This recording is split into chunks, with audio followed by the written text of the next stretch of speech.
Welcome back. I'm now joined by Amanda Maley with Mesa County Public Health. Thanks so much for stopping by today. You're so welcome. So it's hot outside.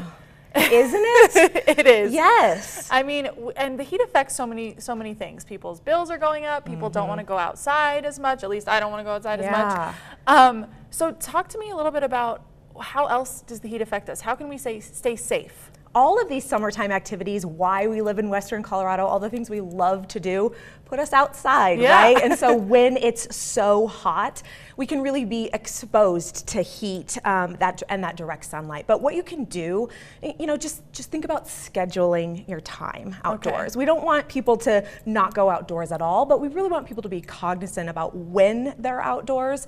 The early morning hours, if you're a morning person, that can be a great time to hit the trails. Or in the evening, as the sun's going down, maybe take your walk at that time. So really think about when you're doing your activities. If you are outside in the heat of the day, find some shade. It really can make a huge difference in how just not having that sun directly beat down on you.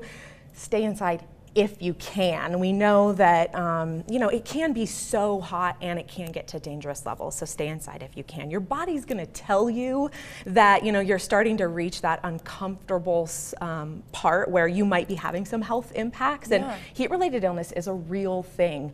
Our bodies control our temperature using sweat, right? We sweat to cool ourselves down, but if your body temperature rises too quickly, that sweating mechanism can turn off. Okay, so it's important to know all these tips that you're giving us are not just for your comfort, but they're for your actual health, because heat exhaustion, heat stroke are real things. Yeah.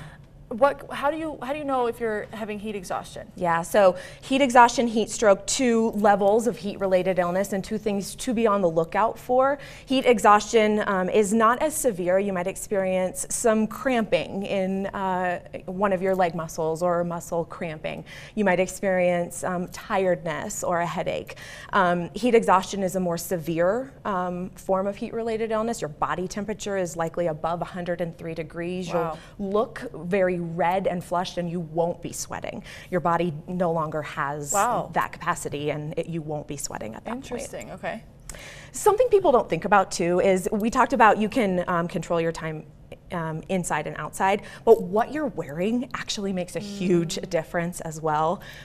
Light, loose fitting clothing is the best thing if you're taking those walks or if you just have to be outside.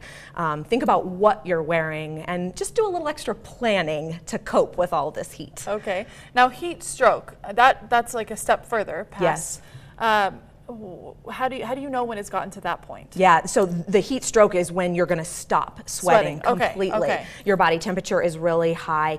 You may become unconscious. This is a medical emergency. You need to be calling 911 and getting some professionals involved quickly. Okay, and calling 911 is an option too if you're having heat exhaustion, because that can escalate. Yeah, if you ever feel like you're in any sort of trouble, that's your best bet always. Just call 911, or if you see someone, that's a part of this too.